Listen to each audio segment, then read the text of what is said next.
Good day.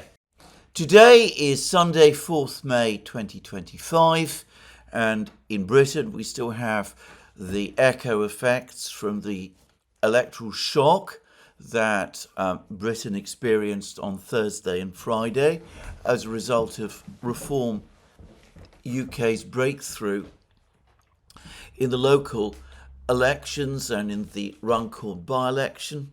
And today in Romania, as I understand it, we have the first round of the Romanian elections, the Romanian presidential elections. Importantly, Georgescu, the man who most people expected would win the elections when they were held before, is not being allowed to stand and continues to be a defendant in nebulous charges, some of which I will say straightforwardly I don't understand, and which, so far as I can tell, don't appear to be based on any actual evidence. Anyway, there are claims that the person who will win the election is a man called George Simeon. I believe that's his name.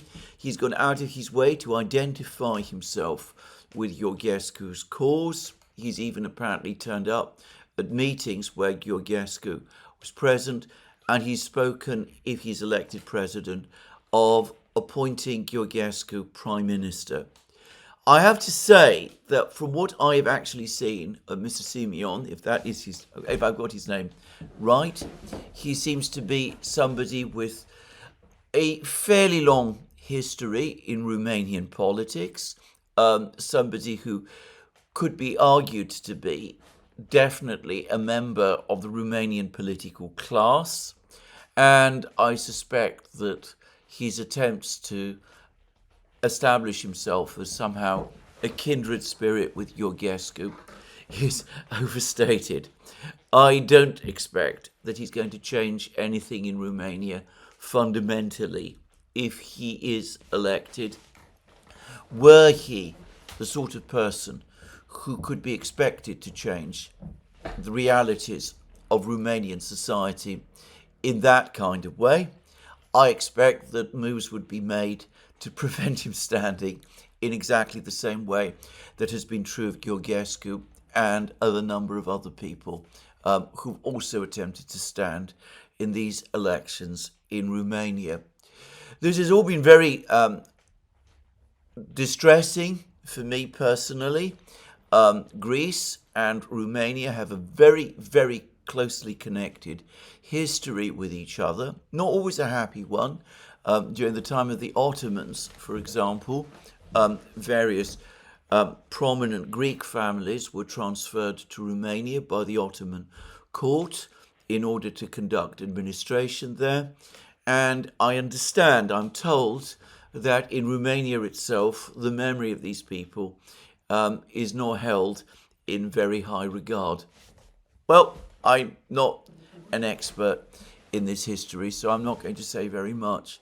But anyway, I regard Romania as being very much in the region of my homeland, which is to say Greece.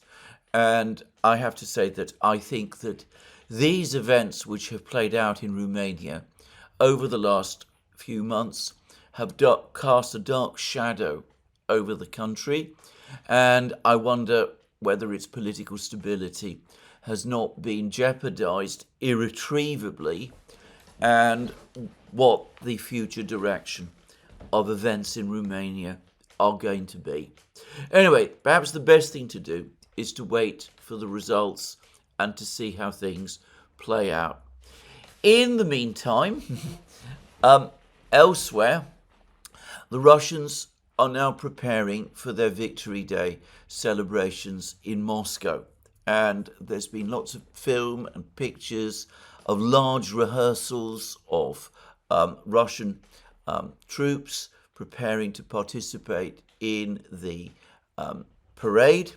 I understand that soldiers from various other countries will be participating in the parade as well. It looks like it's going to be the biggest parade that Moscow has held for some years, and Xi Jinping has confirmed that he is indeed going.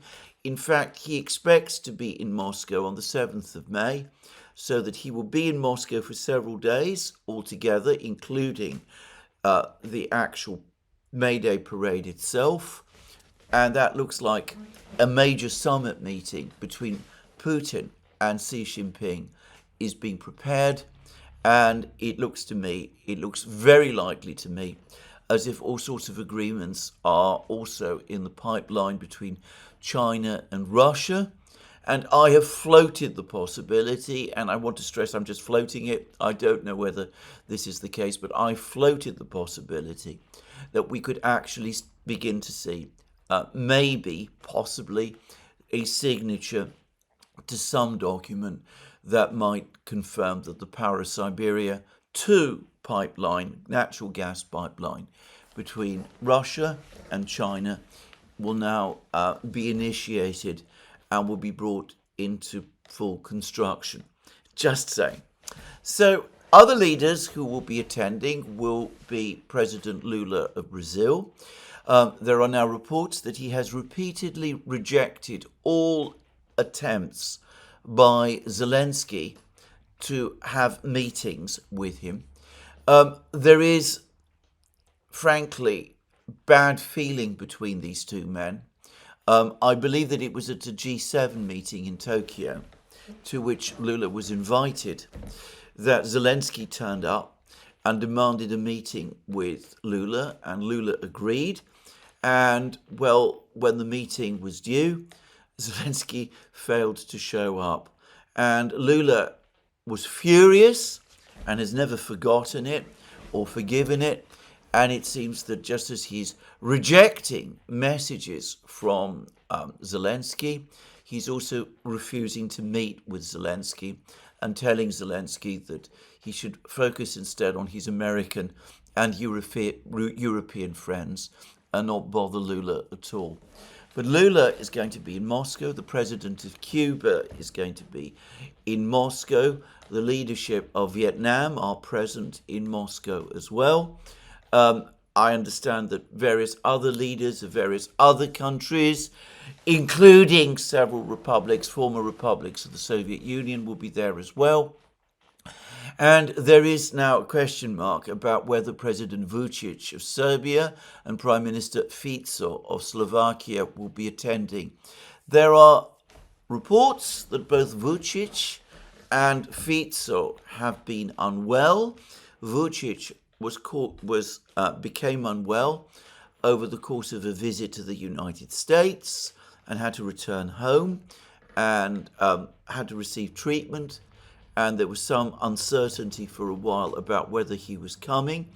There are lots of rumours, speculations, and theories about what the nature of that illness was. It did occur to me, actually, that it might be a diplomatic illness, in the sense that Vučić is under intense pressure from the European Union not to attend the Moscow Victory Day celebrations. He has been warned that if he does, then Serbia's application to join the European Union will be placed in the bottom drawer. Vučić has defied this and has said that nonetheless he does intend to go. But it would be absolutely in character for Vučić, and I have to say that. I'm not saying that with criticism. He is very skilled at playing these sort of games. It would be absolutely in character for Vučić to resolve a complex situation by claiming that he's ill, so that he doesn't defy the European Union by actually going to Moscow, and he doesn't at the same time annoy people in Moscow and perhaps many people in Serbia by not going, by again saying that the reason he didn't go was not because he made a decision to accept European demands, but because he was just too ill to go. So a convenient illness, possibly. There are other more sinister theories floating around. I have to say I've seen no evidence to support them. And for what it's worth, the very latest reports suggest that he's now recovering and intends to go to Moscow after all.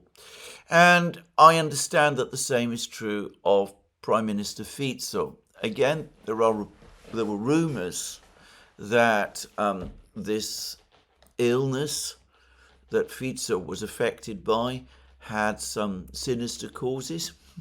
There are other rumours, well, there might have been some speculation that, again, this was a convenient illness to both appease the European Union but not annoy the Russians. What I've heard is that it's still a reaction to his assassination attempt. In other words, this is an entirely real health condition that Fico is suffering from, and he continues to have aftershocks from the assassination attempt that he experienced some months ago and which he only just survived.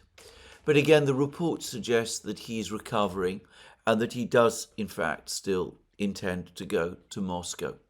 So we will see who actually does go to Moscow. But the key person who clearly is going to be Xi Jinping. And as I said, that is going to be a colossal summit meeting. And Lula of Brazil is also there. The Indians, who were also invited and expected to come, Prime Minister Modi, India's defense minister, they are not going, and they've said that they're not going. And I think this time we can accept their explanation. India is currently involved in a major standoff with Pakistan. There are reports that Modi, Prime Minister Modi, is giving authorization to the Indian military to take decisive action against the terrorist groups. I think one can fairly call them, by the way, terrorist groups that are located in Pakistani-controlled, in the Pakistani-controlled region, which was formerly part of the state of Kashmir. I think that I'm writing again in saying that Pakistan no longer considers this territory to be distinguishable from any other part of its territory. So the Pakistani authorities no longer speak of Pakistani-controlled Kashmir. But anyway, some of these groups, I think, clearly have engaged in terrorist activity. In the past, Prime Minister Modi apparently intends to authorize the Indian military to conduct some kind of retaliation against them for the recent terrorist outrage in Kashmir itself. Now, there are also reports in India that say that Prime Minister Modi has given the Indian military a free hand.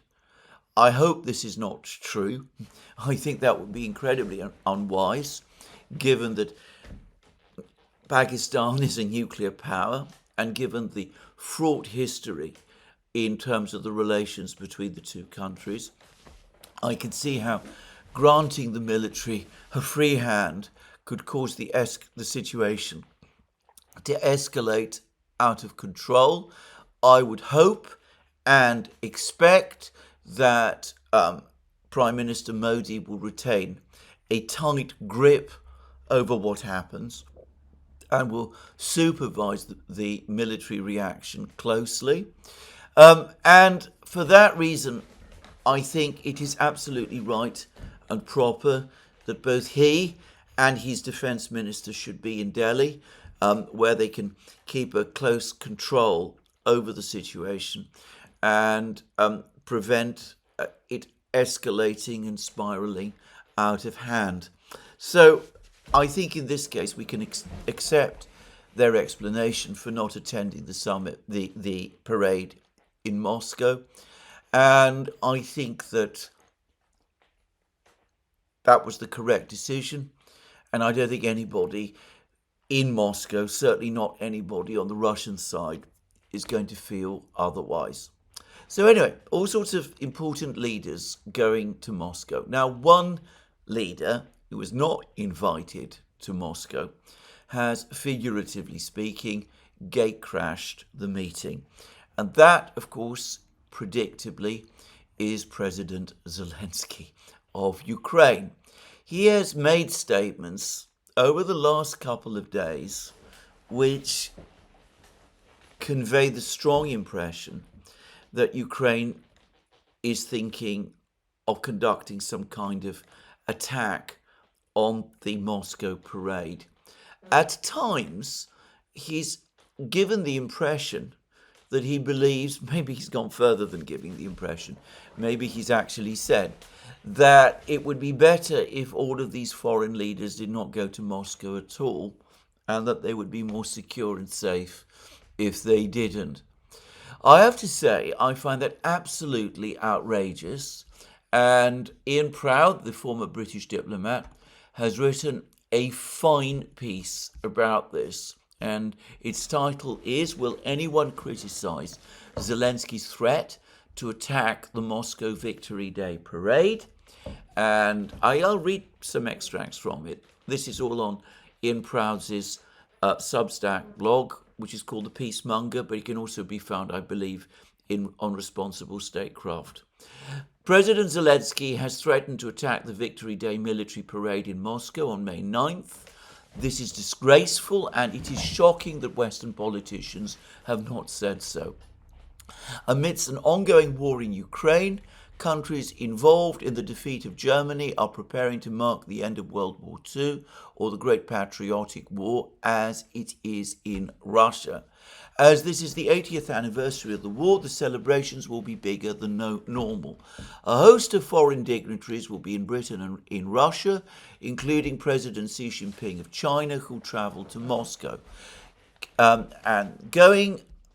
Given the ongoing tussle over agreeing an end to the war in Ukraine, President Putin has announced a 72-hour ceasefire covering the Victory Day period.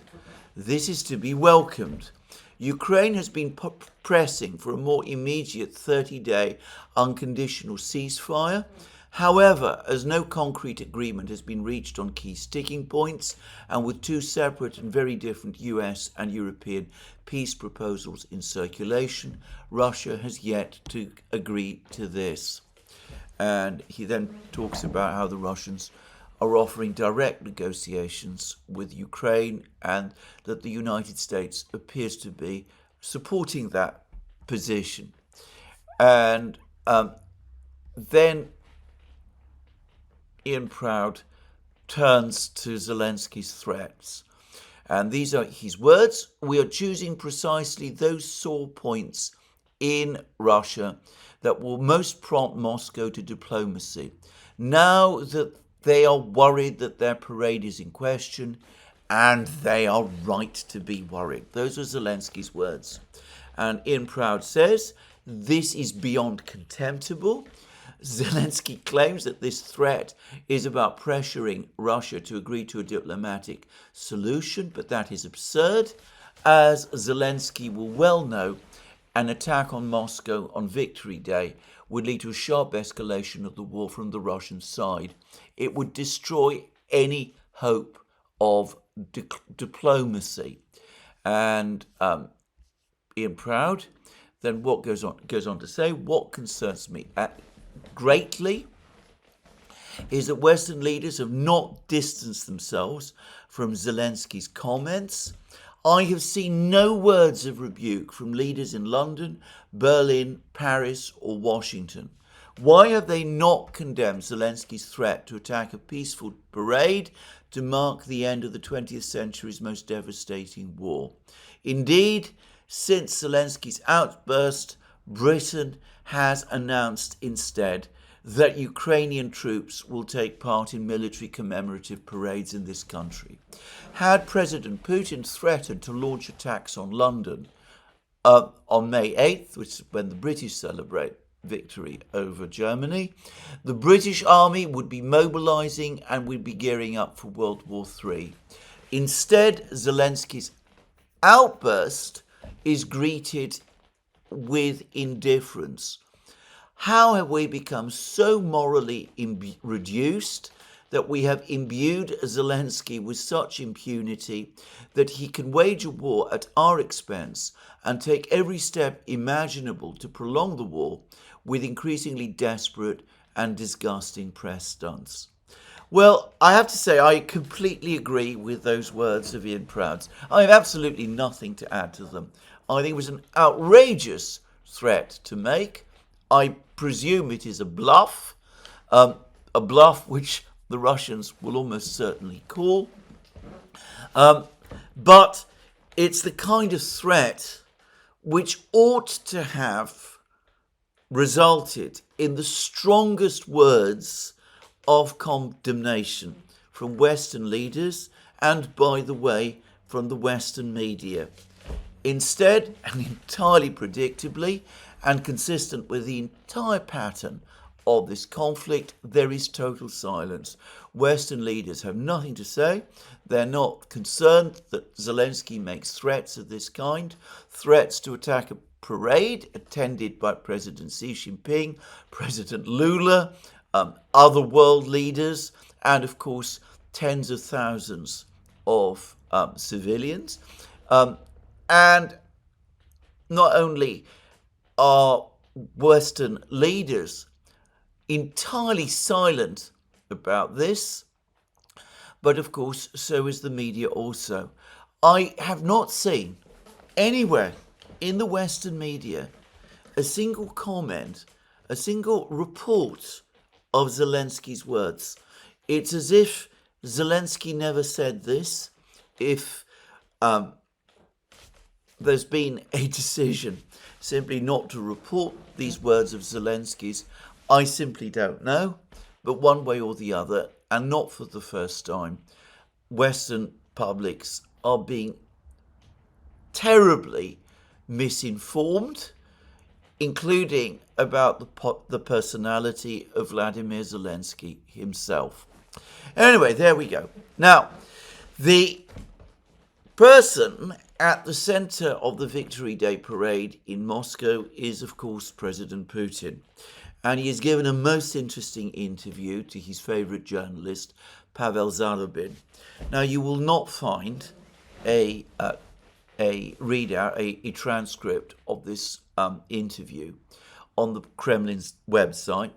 For some reason, the Kremlin has taken against publishing transcripts of Putin interviews given to Zarubin, which is frustrating, and I'm not sure why this is done, whether it's because these interviews are seen as being principally for a Russian audience rather than an international audience. But anyway, there is enough information about what Putin actually said to give a fairly clear picture of what he said and what he thought. And it is, again, very interesting. Now, Putin, again, went over the entire history of the war, as he so often does. I mean now the conflict in Ukraine, not the war, the Second World War, which is, of course, the event which on Victory Day the Russians will be commemorating, the great patriotic war as it is for them. So Putin spoke about the origins of the war. He said that the Russians had no desire to find themselves in a war situation at all. They strove as hard as they could to avoid a war. They were hoping very much for a diplomatic outcome, and they were optimistic and relieved when the February 2015 Minsk agreement was signed and approved, and by the way, approved by the UN Security Council, and that they had hopes then that the conflict in Ukraine would be resolved peacefully. And there was no major military build-up in Russia, as I can confirm, by the way, in the immediate years that followed. But gradually, according to Putin, the Russians realized that they had been deceived, that the Ukrainians had no intention of following through with the Minsk agreement, and that the Western powers were not supporting the Minsk agreement either. They were, in fact, aiding and abetting Ukraine as it violated that agreement. And here, by the way, and just in passing, I should say that there's been a long and very interesting article by Larry Johnson on his blog, Sonar21, which makes the most interesting point, which is that the major build-up of the Ukrainian armed forces after the signing of the Minsk agreement took place during Donald Trump's presidency. Now, this is unsurprising. The Minsk agreement was agreed in February 2015, and by that point, Obama's presidency was just over a year from its end. So the growth of the Ukrainian army that took place after the signing of the Minsk agreement, one would expect that it would happen during the time when Donald Trump was president during his first term. But it's nonetheless interesting that there doesn't seem to have been a marked Ukrainian build-up in the 1.5 years that were left, well, actually almost 2 years that were left to Obama. The real upward curve, almost a vertical curve, in the increase of the Ukrainian army took place began shortly after Donald Trump became president. And the major the build-up became faster still in the last 2 years of Donald Trump's first term, half of which period, by the way, is accounted for by the presidency of President Zelensky, who, of course, was elected on a platform of seeking peace with Russia. So it looks as if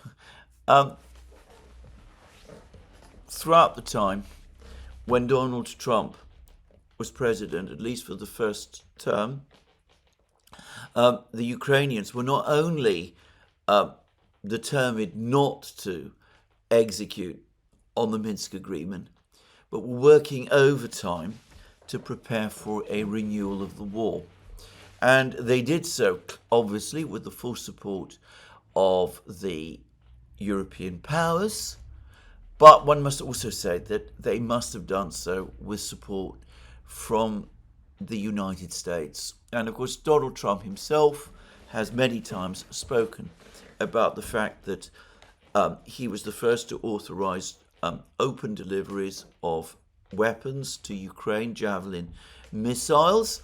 I've been told, by the way, and I believe this is hardly disputed, that the United States, in fact, actually did begin its first covert arms supplies to Ukraine whilst Obama was still president.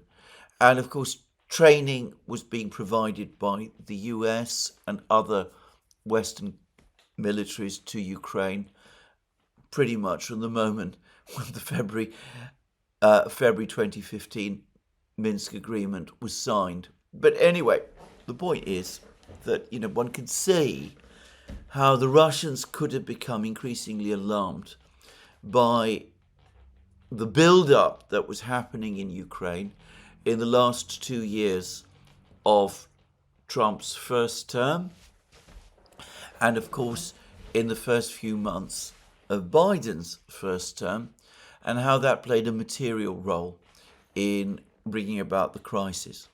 Anyway, Putin talks a lot about this, and he makes it very clear that he feels deeply betrayed personally by the whole process, and that as far as he was concerned, his back and Russia's back was to the wall, was against the wall, that he had no choice but to begin the special military operation in February 2022, and that Russia in effect found itself alone, as he puts it, against the entire collective West. That was true at that time. It's not true any longer. We'll come to that shortly. But anyway, the long-term effect of all of that was that by the time the special military operation began, he'd basically lost all his remaining illusions, and that has shaped his understanding of the conflict and of relations with the United States and Europe and the entire collective West ever since. The impression conveyed is of a man who has been on a journey, someone who, in February 2015, still believed that Russia had a future as a partner of the United States and of the West, despite all of the differences, but someone who, over the 10 years that have followed, no longer believes that anymore. Now, of course, that is all based on Putin telling the truth about his views and beliefs. I know many, many people in the West who will argue otherwise. Indeed, the consensus in the West will be that he's basically lying and that he doesn't mean what he says, that he had plans to take over the whole of Ukraine from the outset, that the Minsk agreement was simply a step to that objective, that he had no intention of honouring the Minsk agreement, and that he always was planning and preparing to begin a war intended eventually to take over the whole of Ukraine. My own view, straightforwardly, is that Putin absolutely does believe what he says.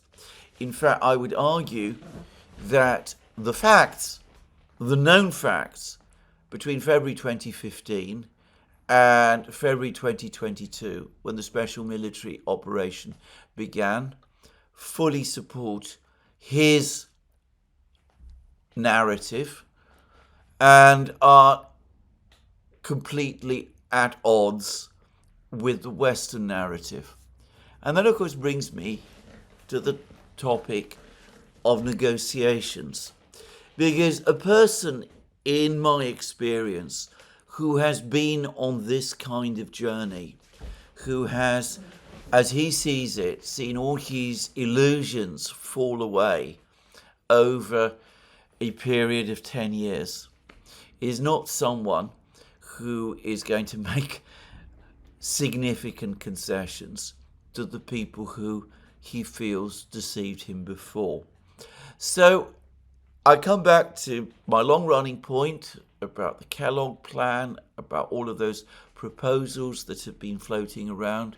There's an interesting article in Strana, the Ukrainian dissident magazine published outside Ukraine, which thinks that it might be in Russia's interests to accept the modified Kellogg plan, and they still retain the view that Putin might come round to seeing it in those terms.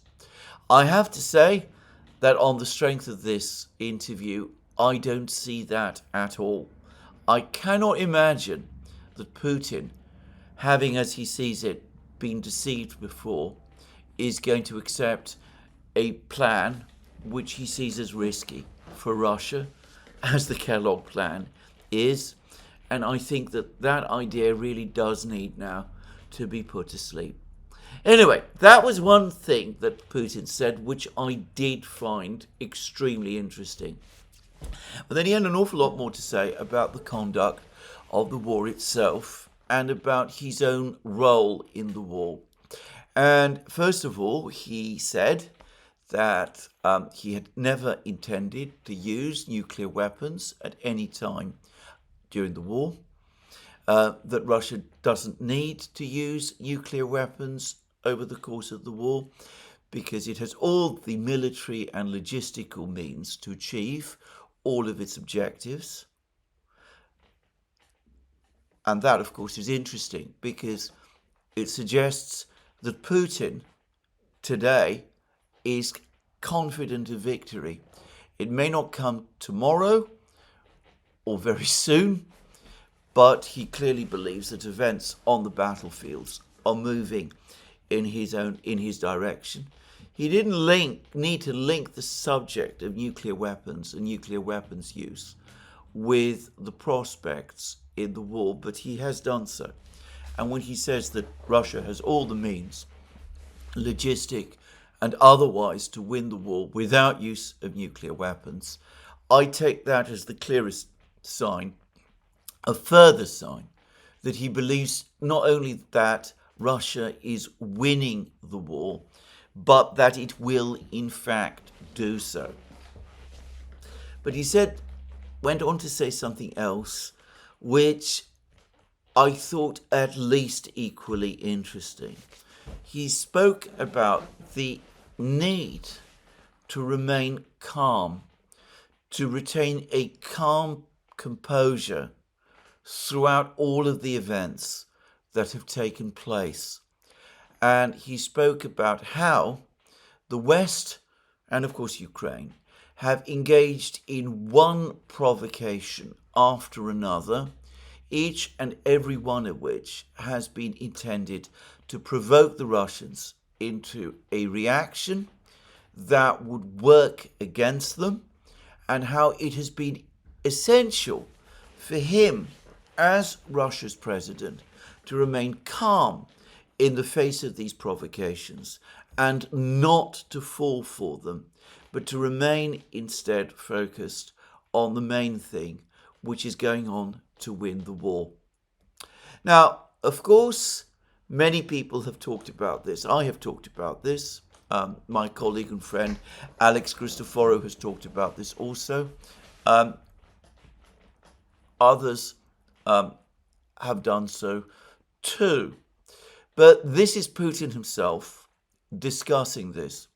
And here, I think, we have the first explanation from Putin about why Russia has acted with the restraint that it has done, why it has not followed up missile strikes on its territory, for example, using Western missiles, by launching counterstrikes of its own on Western missile or other military installations on Western territory and things of that kind. Because missile strikes on Russia, other provocations of that kind, were specifically and in fact intended, at least so Putin believes, to provoke exactly those reactions.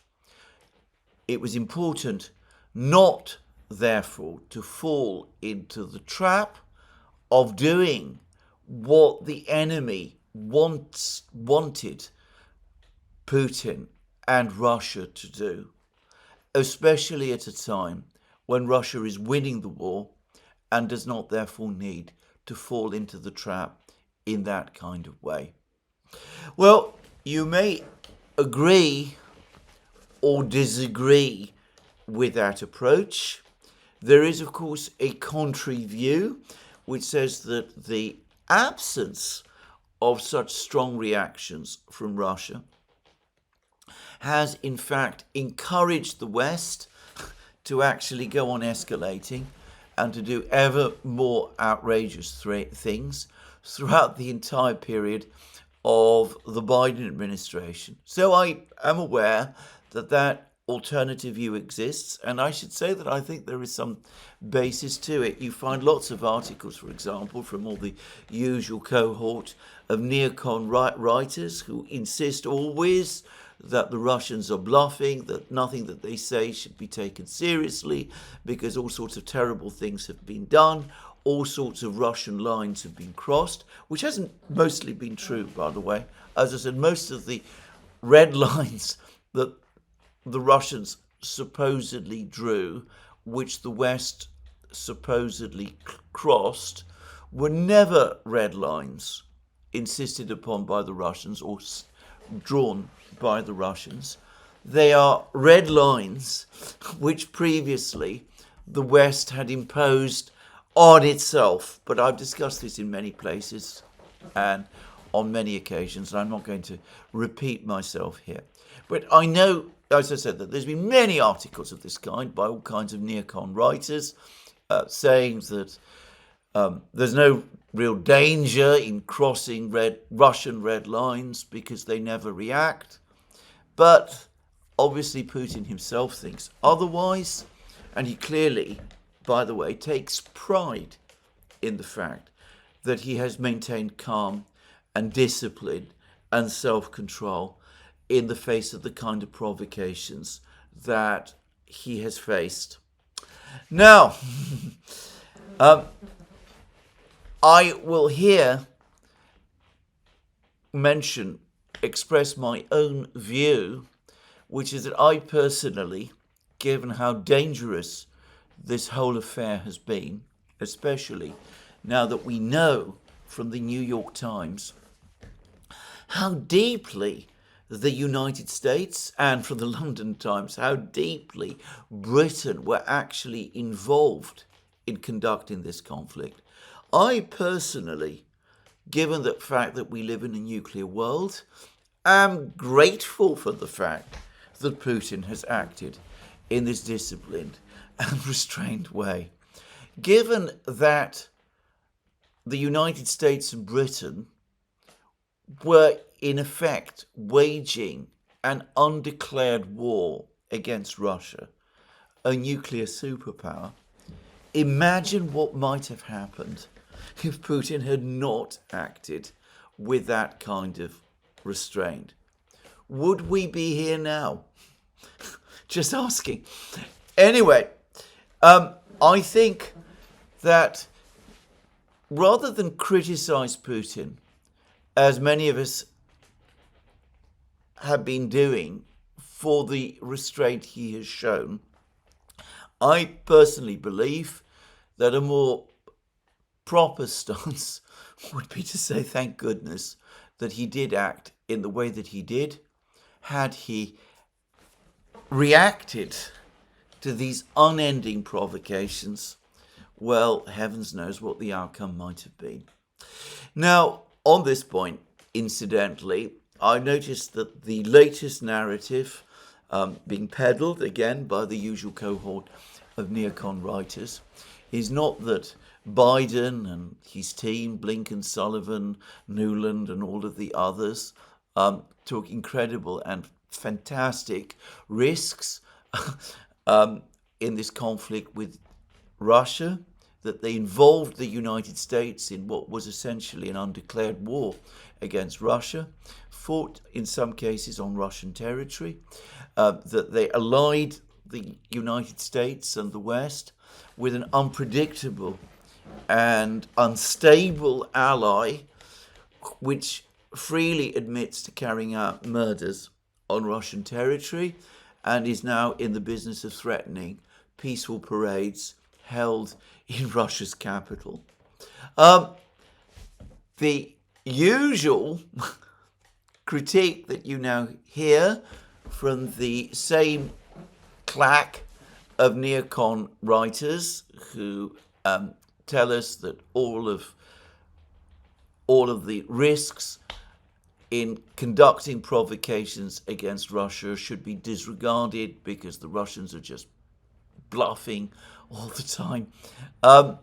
Their latest line is that far from being reckless and irresponsible, Biden and his team were far too frightened and intimidated by Putin, and that they instead pulled their punches all the time. That they didn't give Ukraine all the weapons that it needed. Heavens knows what more weapons Ukraine should have been given. And that had they done so, had they presumably given the entire military arsenal of the West to Ukraine, then some kind of famous victory would have been won, and all the great objectives that the West has had in the war, regime change in Moscow, the breakup of Russia, all of that kind of thing, all of that would have been achieved. I consider that criticism absolutely nonsensical. Now, as I said, that we know from the New York Times and the London Times how deeply the West actually was involved, not just in providing military equipment to Ukraine, but in planning and controlling Ukraine's battle strategy. I think that whole argument is exposed as what it always was, which is utter and complete nonsense. But anyway, there it is. So that was Putin.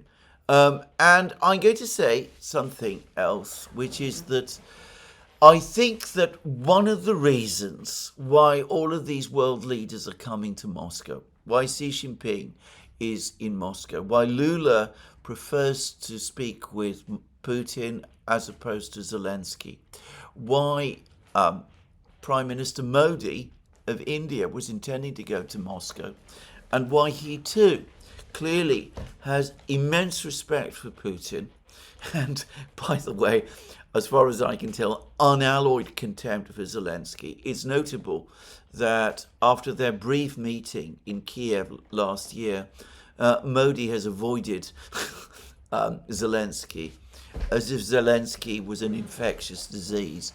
Anyway, I think that one of the reasons all of these world leaders have developed this extraordinary respect for Putin is precisely because Putin has shown such remarkable calm, composure, and self-discipline in the face of these extreme provocations. They at least are grateful to him for doing so. I think they fully understand how dangerous the whole situation was. I think they contrast the kind of wild man statements that come from Zelensky every day, and not just statements, by the way, but also actions. They certainly are aware of this extraordinary threat that Zelensky has made about the May 9th victory parade. They compare the two leaders, Putin and Zelensky, and in any comparison of leaders, that inevitably, by the way, runs to a comparison between two countries. If the leader of one country appears to be a sober, calm, and reasonable person, and the leader of another country is a leader who behaves like Vladimir Zelensky, well, inevitably, the other leaders of the global community will measure, assess each of these countries by the quality of the leader that leads them. So that is why all of these leaders are going to the victory parade in Moscow. Zelensky, by the way, did try to organize his own leaders event in Kiev, which he intends to hold on the 8th of May, despite the fact that Ukraine was part of the Soviet Union and tens of millions of Ukrainians served in the Red Army, and Victory Day for the Red Army is on the 9th of May. Zelensky and the Maidan movement and government have chosen to commemorate Victory Day on the 8th of May, which of course follows the Western calendar. But anyway, Zelensky tried to hold a similar rival event in Kiev, and from what I can see, all of the leaders of the global south chose to stay away. They preferred to go to Moscow instead. So anyway, that's where we are. That's where it looks as if we're going for the moment. We will see how things do turn out on Victory Day. I earnestly hope that we do avoid provocations and violence on that day. I think to commit an act of violence in the celebration, against the celebration of an Allied victory against Germany, the regime in Germany in the Second World War, is a hideous idea. I could use much, much stronger language. And I hope that nothing like that comes. And, well, I will go back to what Ian Proud says. I hope, this is from Ian Proud, I hope that Zelensky's bluffing with his latest inflammatory threat. But what would we do if Ukraine did launch attacks on Moscow on Victory Day? Would we condemn it? And then he goes on to say, I hope in that situation we would withdraw all support from Ukraine, pressure Zelensky to step down, ushering long overdue elections while talking to Russia to prevent a quick escalation to World War III. I worry, however, that we would suck our teeth, deflect, and find some way to blame Russia. I'm afraid that is exactly what the leaders of the West would do. Now, I'm going to finish this talk about Victory Day celebrations and pending Victory Day celebrations and all of that kind of thing by briefly mentioning that the latest Truth Social post by Donald Trump claiming that the United States played overwhelmingly the most important role in achieving the Allied victory in the Second World War and declaring the 11th of November and the 8th of May public holidays in the United States is now coming in for ever greater criticism in both Moscow and Beijing. I've seen some of these comments, and I think that whatever it was that Donald Trump was intending to do by making that comment, one effect he has had is that it has actually further spoiled relations with these two powerful countries, Russia and China. I think it was one of the most ill-advised statements that Donald Trump has made since he was inaugurated president on the 20th of January of this year, just to say. Now, changing tack, I'm now going to return to the topic of the investment fund deal, mineral rights extraction deal, call it whatever you like. Because this agreement, this deal, is becoming ever more difficult to understand. It's very strange that now that the deal has actually been agreed, that the agreement has been signed and is about to be ratified, that in some ways, with every hour, we seem to know less and less about it.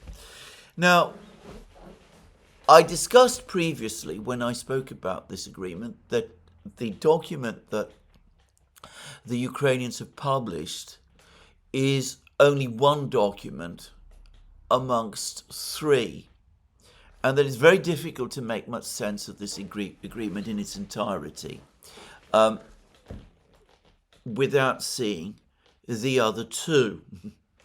Now, there is complete uncertainty as to whether the two other documents have been signed or not.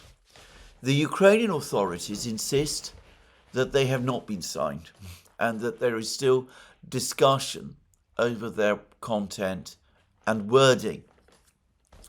The American media, Politico, and various other media outlets, and certain comments made by other US officials suggest that the other two documents have also been signed, have already, in fact, been signed, that all three documents have been signed.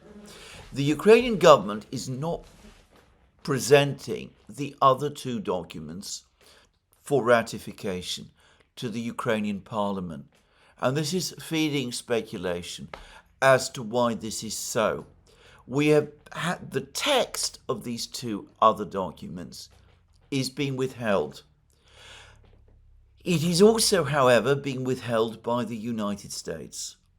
And as I said, this begs many, many questions.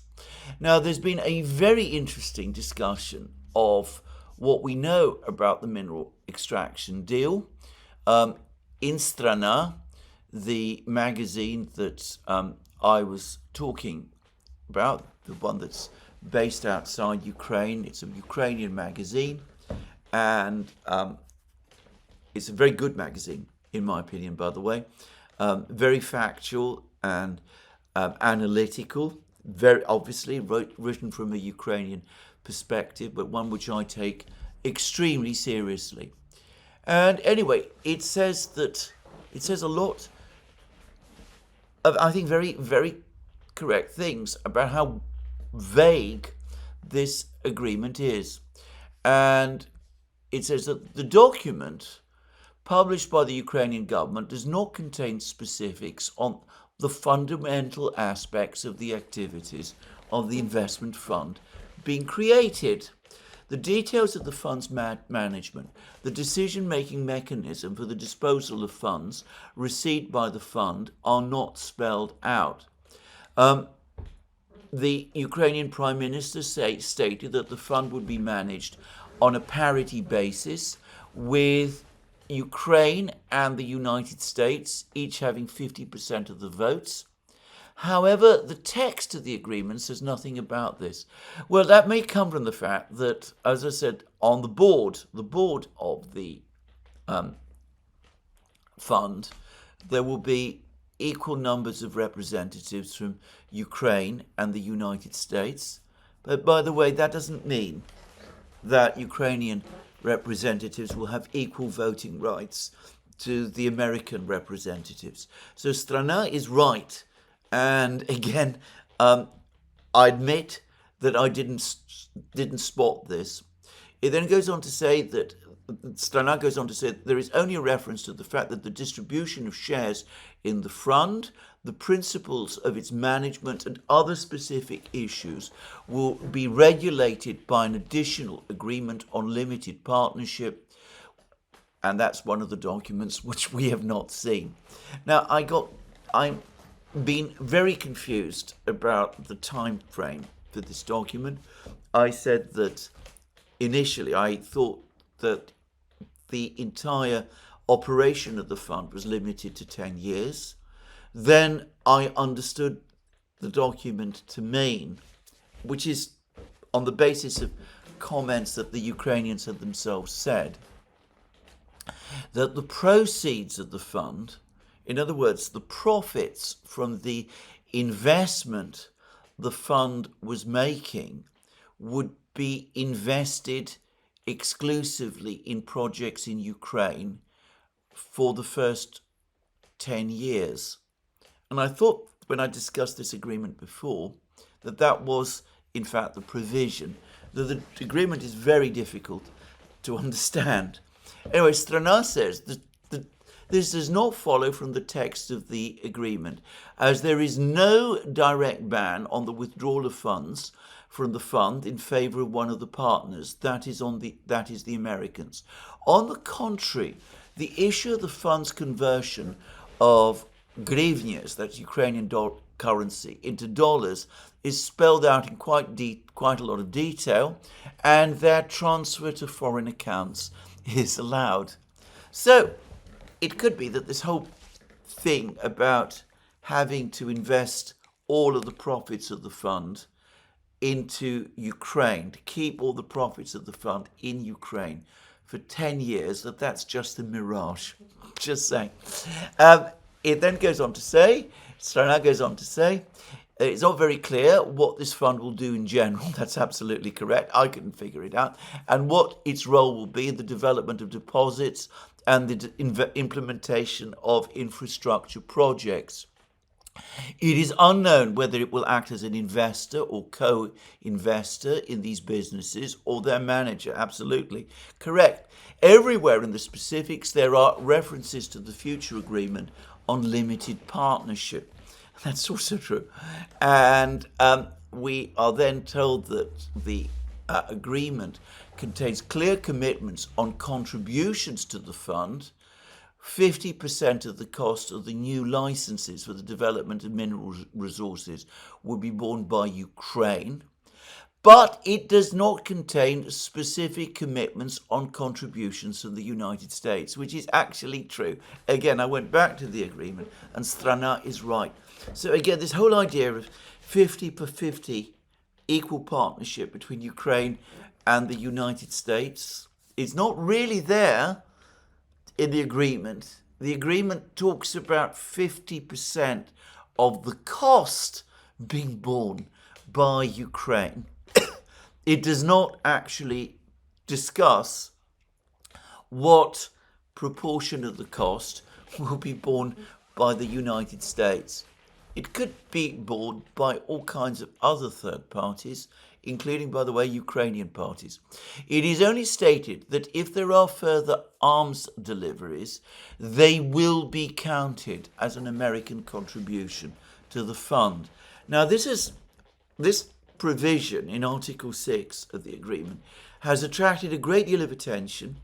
Dmitry Medvedev, the vice chairman of Russia's Security Council, has seen this provision, which is apparently inserted very late in the discussions between the Americans and the Ukrainians, as a mechanism for the United States to go on supplying weapons to Ukraine in return for ultimate payment from the profits of the fund once the fund gets into operation. But looking at this and thinking about how this is going to work, I really don't see how this is so. I mean, the Americans will supply weapons, might supply weapons, but this is not, there's no explanation here about how the Americans will be paid back for the supply of these weapons from the fund itself. Instead, what we're told is that it will be treated as part of America's contribution to the fund in future. Now, that also has to be considered, taken together with the fact that we don't know what share of the profits the United States is actually going to take. So the Americans could supply some weapons and then demand all the profits. Who knows? It's all very confusing and very unclear. To me, this provision looks more like an afterthought. I'm starting to get the suspicion that the Ukrainians were going on badgering the Americans all the time for a security guarantee, and that the Americans agreed to this provision in the agreement as a sop to the Ukrainians because they refused to provide the Ukrainians with a security guarantee.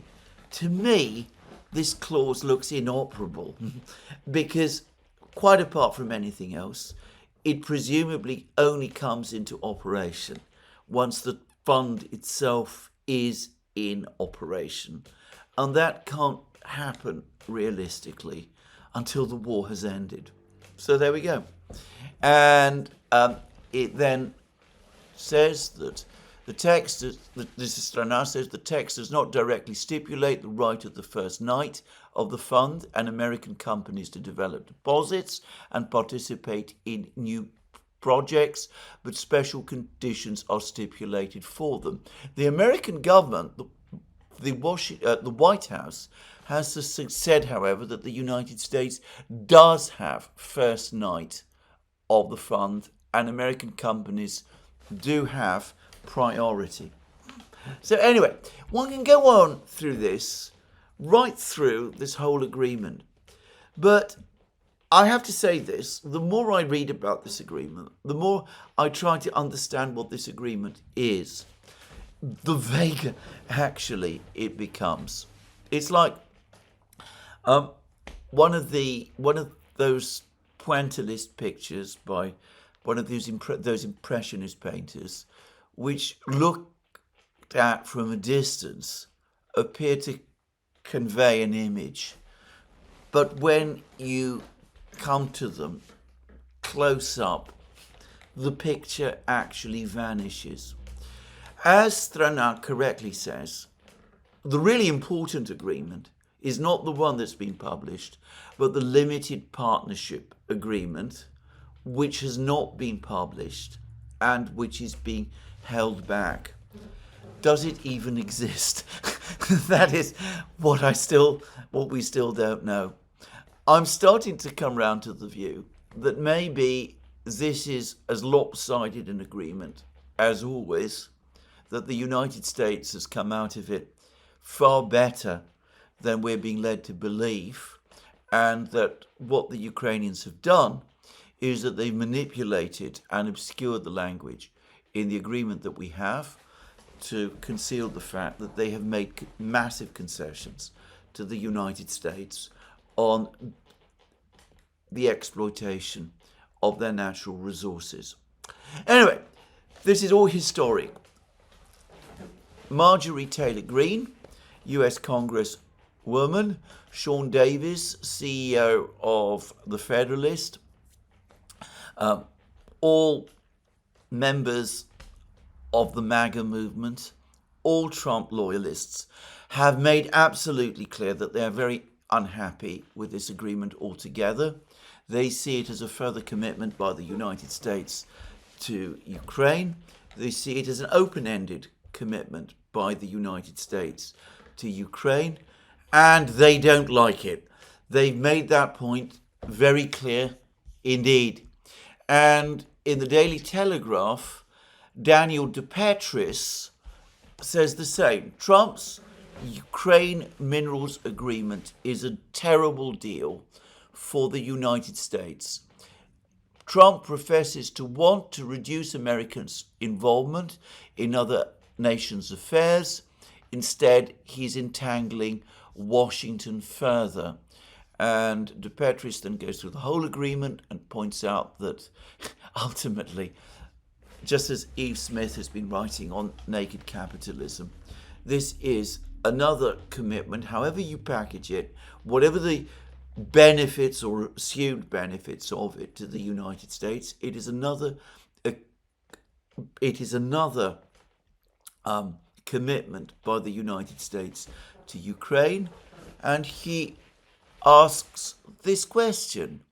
It is ironic that Trump, who has long viewed US stakes in Ukraine to be low, the risks of escalation high, and the entire war as a suck on the US taxpayer, thought it was a smart idea to approve an agreement that entangles Washington further in Ukraine's affairs.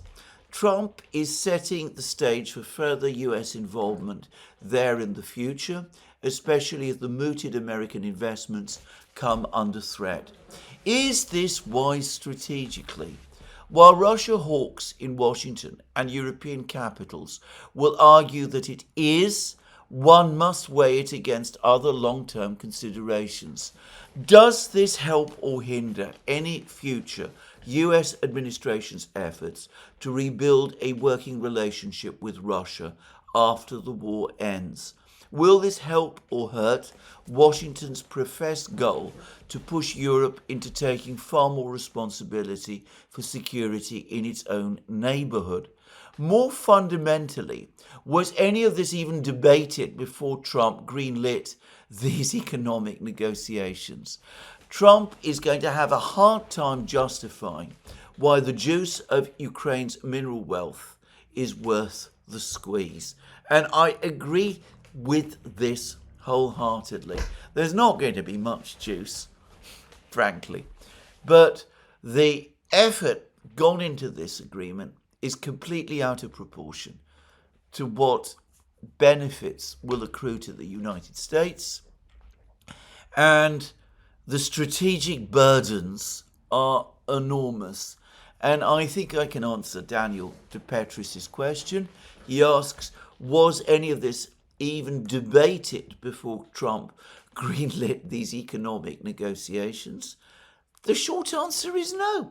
I have seen no evidence that there was ever, at any point in time, a proper discussion or debate in the United States, such as one might have expected, as to whether or not this was in any conceivable way a good idea.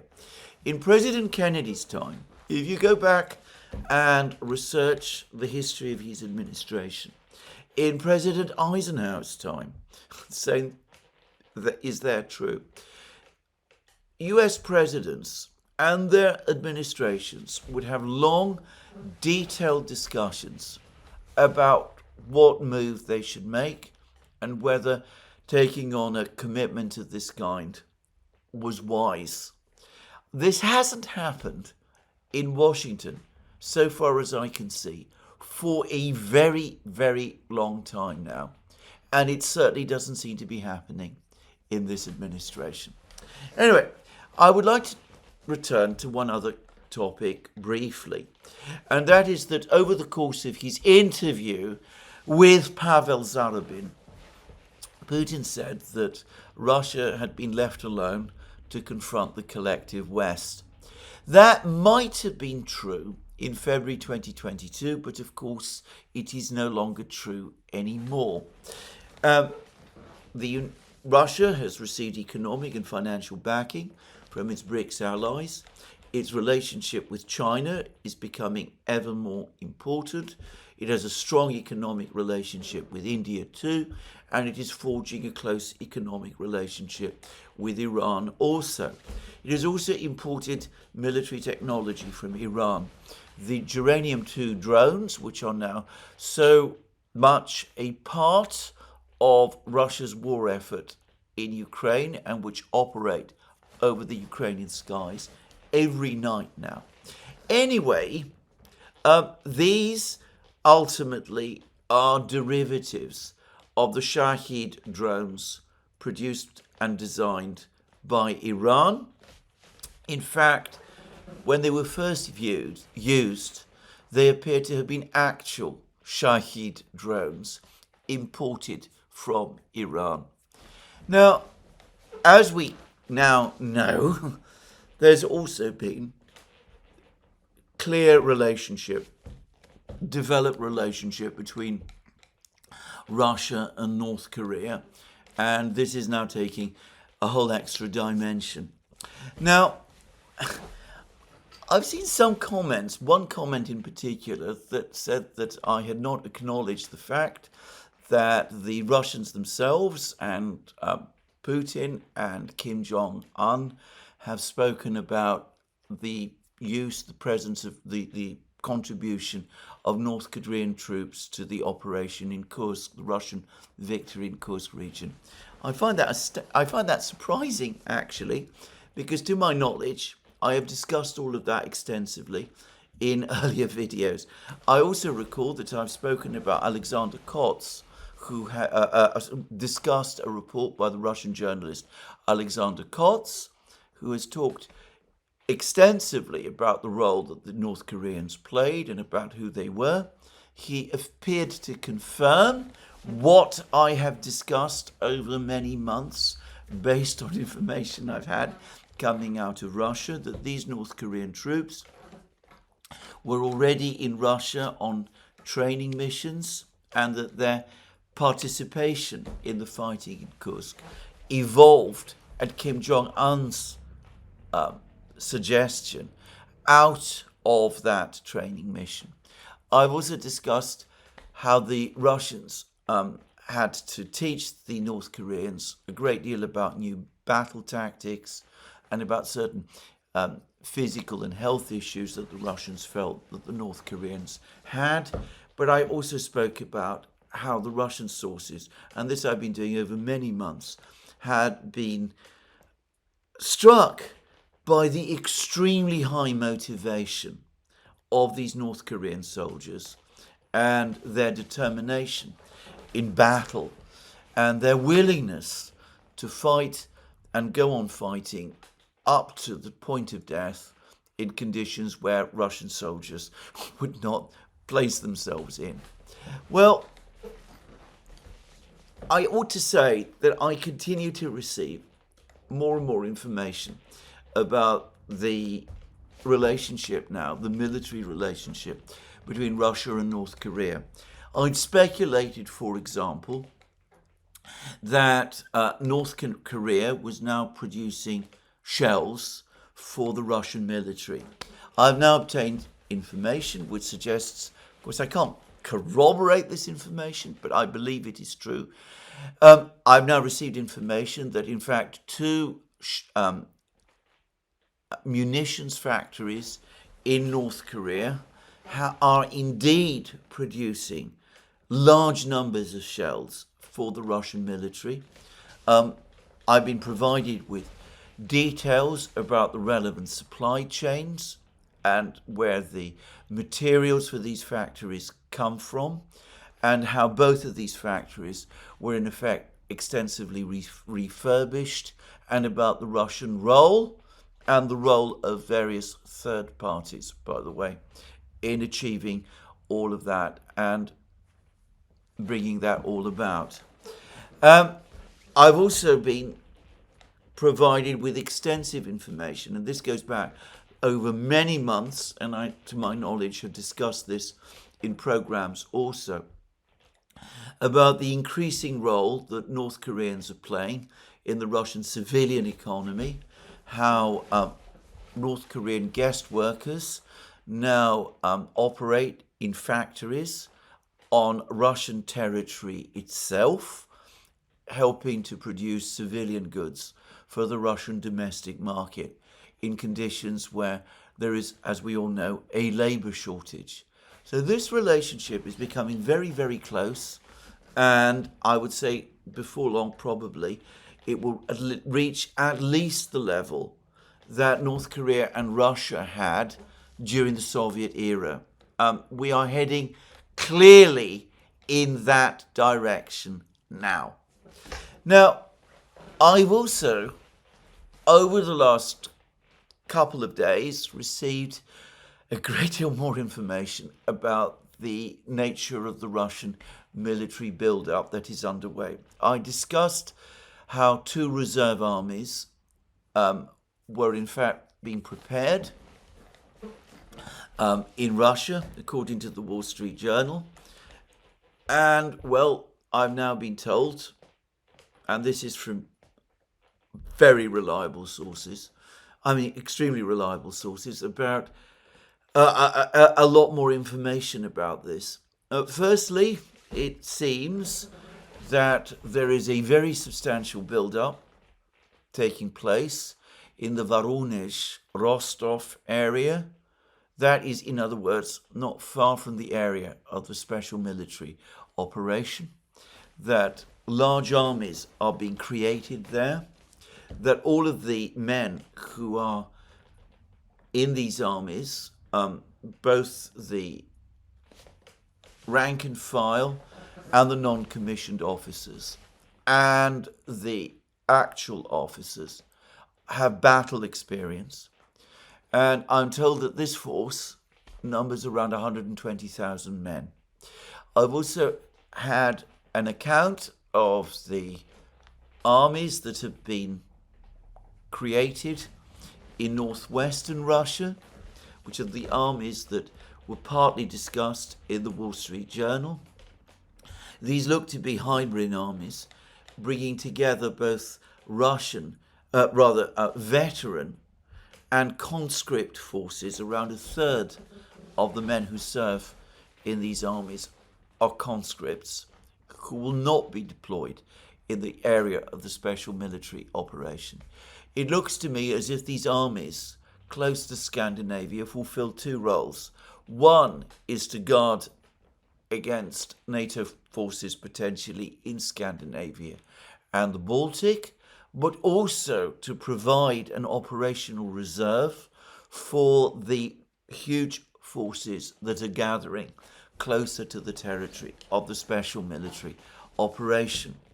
And I've also been told about how, especially in the Far East, the Russians are also now busy recreating what might be described as lower category divisions with headquarters and skeleton of commissioned and non-commissioned officers, which are intended for rapid mobilization in case of need. In other words, a return to the old Soviet mobilization strategy. So these reports suggest that the total potential size of the Russian army, once all of the work on these forces is completed, could be as big as 2.4 million men if a sudden mobilization is ordered. Importantly, the two armies that are being built up in Voronezh and Rostov, the 120,000 men that I spoke about, which are made up of fully professional troops, they have been apparently going through intense training, which has probably been underway for several years, at least 2 years. But this training process is now largely ended. These forces are completely up to strength and are ready for battle. So there it is. That is information that I have, and I believe, if I am sure, that it is reliable. I think it is inconceivable that these forces will not eventually be committed to the battle. Now, I am going to finish this program by discussing an article which has appeared. It appeared, in fact, some days ago in Russia Matters by Alex Vershinin, US military officer, discussing the situation in the war. Now, Alex Vershinin, in my opinion, is one of the most insightful commentators about the war since almost its inception. He wrote what I thought was an epochal article right at the beginning of the war, talking about the return of industrial war. It was something that Brian Beletic, and to some extent myself, had already been touching on, that mass and scale in war matters, that, precision-guided weapons and over-engineered tanks built at phenomenal cost in limited numbers was unfit for modern war. Vershinin discussed all of that in that article, and it appeared, as I remember, early in 2022. And he pointed out then that the Russians seemed to understand the importance of industrial war, whereas the West didn't, and didn't seem to be organized to fight it. Now, I think it is fair to say that we have moved on since then, that generally now across the West, the importance of industrial mobilization in war is once again acknowledged. But I have to say that so far, I have seen very little evidence that that recognition is being translated into actual decision-making and industrial structures to support a future war effort. Anyway, Vershinin, in this article published on the 18th of April, Battlefield Conditions Impacting Ukrainian Peace Negotiations, he discusses the state of the war. He makes a number of points. He says the war in Ukraine is now attritional. These types of wars are won not by capturing terrain, but by careful management of resources, preserving one's own whilst destroying the enemy. The exchange rate of losses must not only be favourable to one side, but it must also account for the total reserves available to the enemy. The path to victory lies in the ability to replace losses while fielding new forces and sustaining the civilian economy and morale. Replacing losses isn't simply putting men into uniform and providing basic training. Army units must be collectively trained at multiple levels, which I've just been discussing, which drives the unit cohesion. The more cohesive a unit is, the more complex maneuvers it can execute.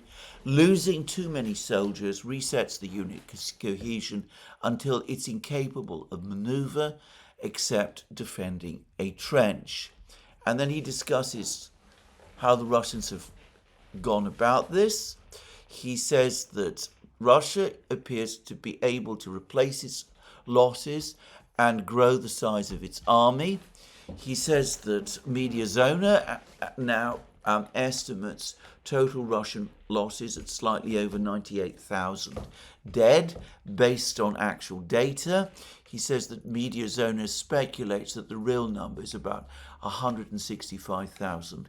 I have to say, I'm starting to suspect that these numbers are too high, and I'm wondering whether there isn't something going wrong with the methodology with which Mediazona is collecting its data. But I am not going to discuss this in this program.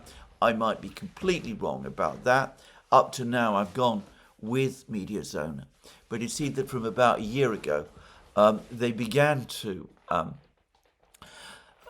reduce the rigor of their analysis, and that's led to a jump in casualties and a lot of guesstimation, which I think is wrong. But anyway, regardless of that, Vershinin takes their figures as true, and he says that this currently averages at about 3,600 dead per month. Historically, for every dead, there are 4 wounded, so another 452,000 wounded needs to be added, which equates to a monthly loss of between 14,500 and 18,000 total.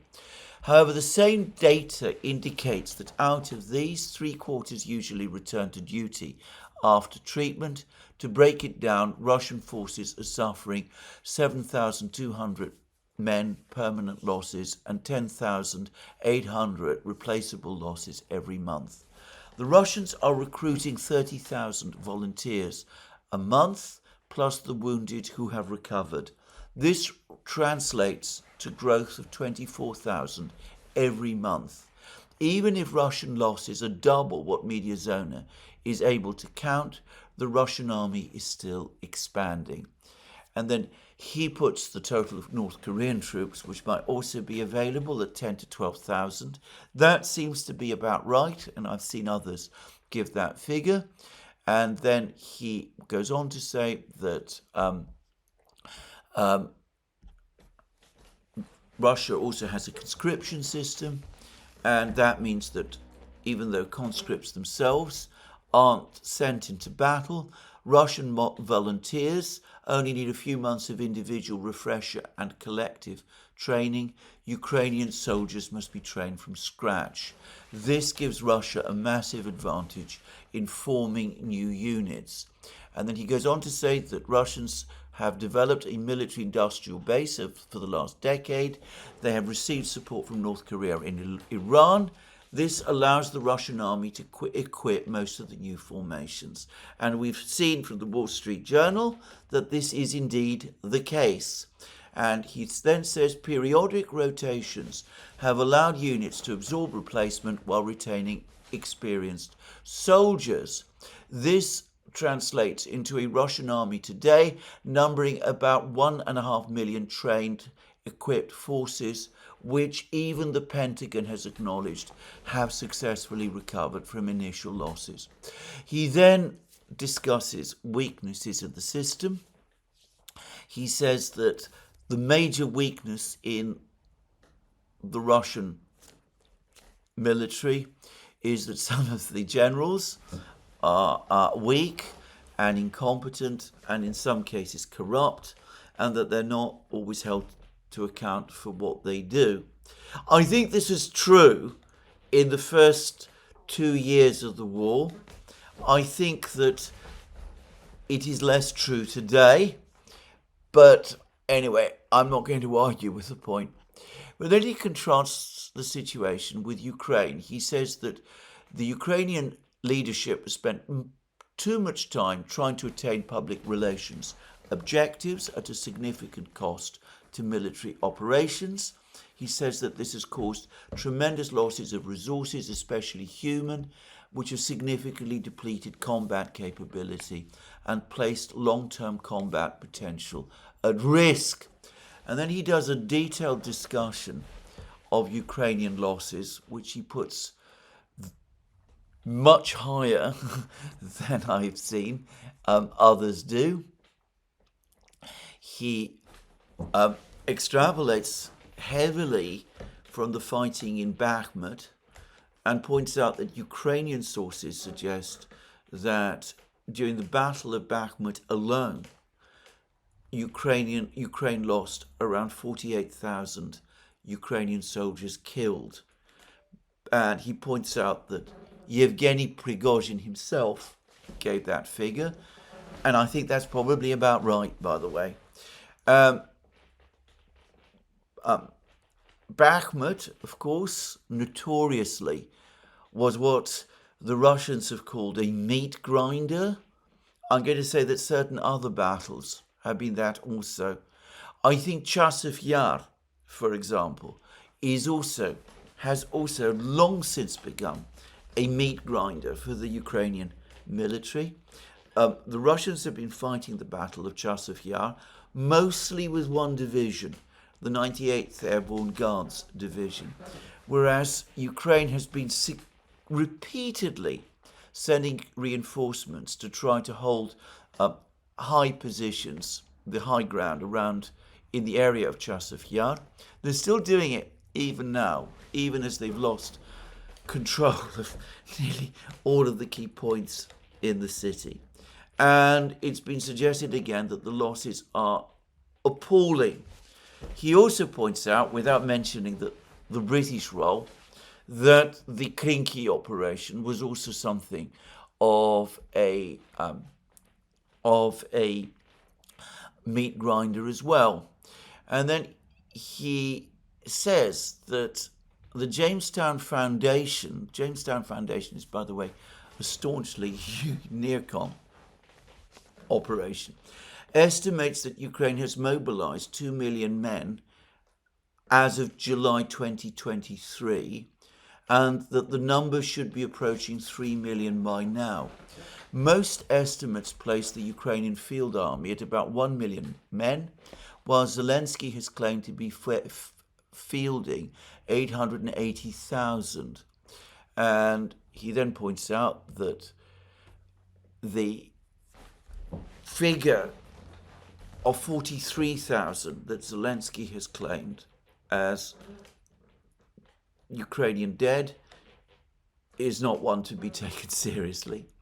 And then on the basis of calculations about cemeteries, he says that one particular channel, the antiseptic telegram channel, looking at satellite photos of cemeteries, has calculated the total losses could be as high as 769,000 dead. Well, I have to say, I still find that also appallingly high, but he also points out, Vershinin says, appallingly high and almost impossibly high. But Vershinin points out that this is consistent with the Jamestown Foundation's estimate of mobilizations. If Ukraine has mobilized 3 million men, but now has an army of 880,000, then that does beg the question about where have all those others gone. Anyway, I am not going to argue this. I'm not in a position to do so.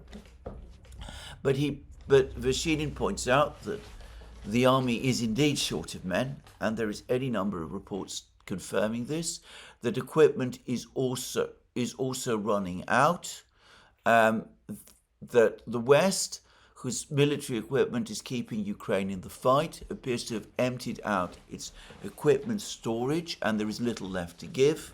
Some Western governments have even stripped their own armies of equipment and are currently non-mission capable. The same situation appears to exist with long-range fires. The West appears to be out of all missiles except the German Taurus.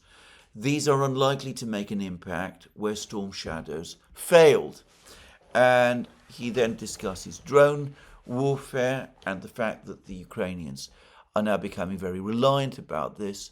But he also says that the Russians have at least drawn even here and are likely to be moving ahead, and probably before long anyway, there will be counters to those drones, and the age of the drone might pass every bit as quickly as it has come.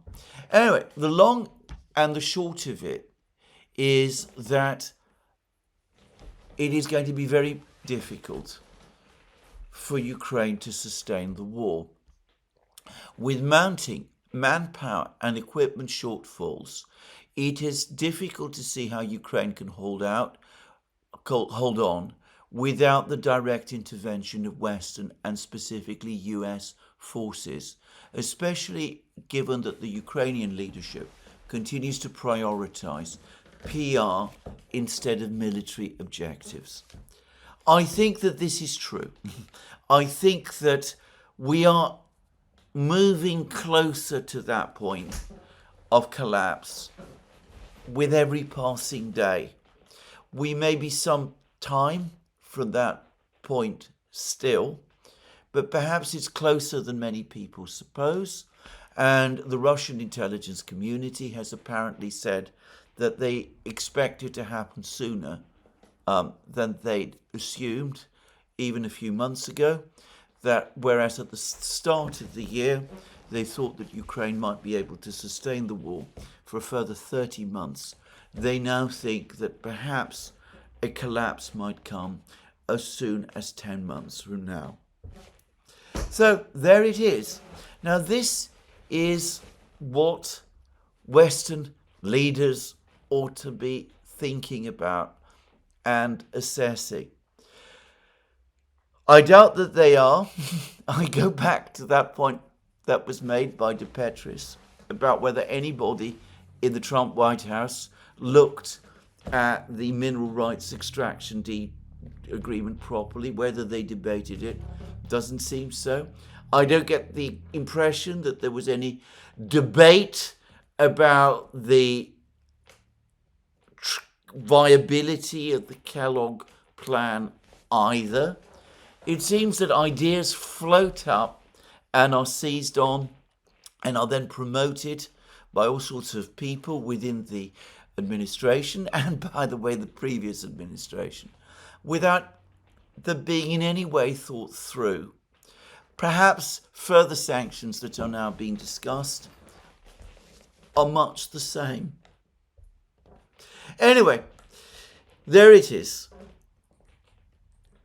This article by Vershinin really ought to push people further towards considering peace. Whether it will do so is, of course, another matter. I'm going to guess no. Anyway, this is where I finish today's program. Remind you again, you can find all our programs from our various platforms, Locals, Rumble and X. You can support our work via Patreon and Subscribestar and by going to our shop, links under this video.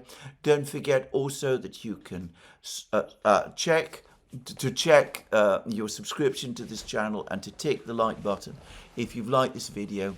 That's me for today. More from me soon. Have a very good day.